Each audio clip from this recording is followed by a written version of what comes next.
میں آپ لوگوں سے گزارش کر رہا ہوں میرے بھائیوں بہنوں سے کہ شاپنگ یہ 1 سال مت کریے. ہماری ایمان ہمارے دل کی کیفیت آپ ٹھنڈے دل سے سوچئے. اللہ کے گھر بند ہیں ہمارے آنے سے.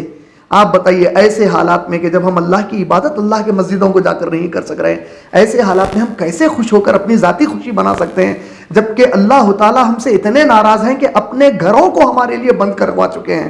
مہربانی کر کے مت جائیے, شاپنگ مت کریے. اس کی دوسری وجہ یہ بھی ہے کہ اگر آپ لوگ شاپنگ کو جائیں گے تو جس طرح بعض ہمارے گلیوں میں آوارہ کتے پھرتے رہتے ہیں اور اچانک آپ پر حملہ کر دیتے ہیں, قتل دیتے ہیں آپ کو, اسی طرح میڈیا کے آوارہ کتے باز ہر ایسی جگہ پر جو ہے جمع ہے جہاں وہ موقع ڈھونڈ رہے ہیں کہ کچھ مسلمانوں کے ویڈیوز بنائے جائیں, پکچرز لیے جائیں اور من گھڑت کہانیاں بنا کر مسلمانوں کو اور اسلام کو بدنام کیا جائے.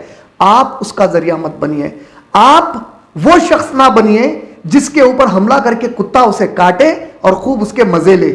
مہربانی کر کے آپ ذریعہ مت بنیے مسلمانوں کو اور اسلام کو بدنام کرنے کا. یاد رکھیے آپ کی وجہ سے اگر مسلمان امت کو کوئی نقصان ہوا یا اللہ کے دین پہ کوئی بات آئی تو قیامت کے دن اپنے ذاتی اعمال تو شاید اللہ تعالیٰ معاف کر دیتے ہوں گے, لیکن یہ جو آپ کی وجہ سے دوسروں کو اتنا بڑا نقصان ہے اور دین کو نقصان ہوا, اس کے لیے آپ قیامت میں بہت پچھتائیں گے. مہربانی مت کریے شاپنگ.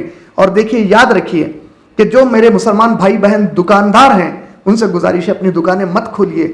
آپ اپنا دل میں ارادہ کر لیجئے کہ اے اللہ جب تک آپ کے گھر نہیں کھلیں گے ہم ہماری دکانیں نہیں کھولیں گے. اللہ سے دعا کریے کہ اے اللہ ہم آپ کی خاطر یہ قربانی دے رہے ہیں, آپ کی خاطر کاروبار نہیں کر رہے ہیں اور دنیا کا فائدہ نہیں لے رہے ہیں. آپ ہم کو بے تحاشا فائدہ اس دنیا اور آخرت میں اس کے بدلے میں عطا کر دیجئے, اور اللہ سے بہتر آپ کو فائدہ دینے والے ہی کون ہیں انشاءاللہ. تو آپ سے گزارش ہے شاپنگ وغیرہ مت کریے. بہت ہی نازک جو ہے ماحول سے گزر رہے ہیں ہم, جہاں پہ میڈیا جو ہے ایک بیماری کو بھی لا کر مسلمانوں سے اور اسلام سے جوڑنے کی کوشش کر رہا ہے.